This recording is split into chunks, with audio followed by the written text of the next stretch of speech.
Father God that nimeona hii siku 2019 inaisha, 2020 inakuja. Yaani mademu mnafilaje mkikula fare? Kwani fare inakuanga tamu aje? Hamjui vile tunaanza kupata hii pesa? Wajinga nyinyi. Enyewe Steve Simbo boy akosea aliposema inauma lakini inabidi tuzoee. Yaani nyinyi maboy kwenda mkwanga shenzi aje? Unatumia dem fare mara ya kwanza anakula. Unamtumia mara ya pili anakula. Pia unamtumia mara ya tatu.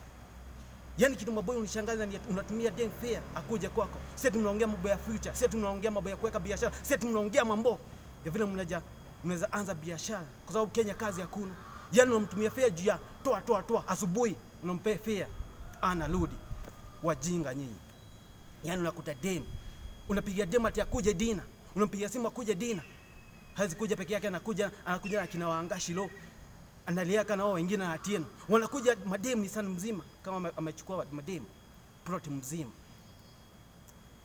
Budget ulikuwa umepangia dhao inakuja dhao 10. Sasa unaanga wanaume akiona budget imeenda juu anasema anaenda kutoa pesa kwa M-Pesa, anapotea.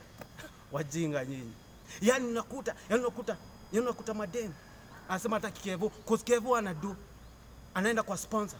Sponsor anampa do, anampa ukimwi, anampa gonorrhea, anampa kisonono. Yaani dema kisha then sponsor anamtupa. Then deba kijua ako nazo. Anaenda kanisani kwa Kanyali, kwa Ng'anga. Ati aombe miracle ifanyike apone. Wajinga nyinyi. Yaani watu wanalobi nao. Krisi ndio hii inakuja. Nikisema watu wanalobi nasema watu wenye wakota au wote. Krisi ndio inakuja. Unaona wanaishago na maji. Wanaita sijui mineral water.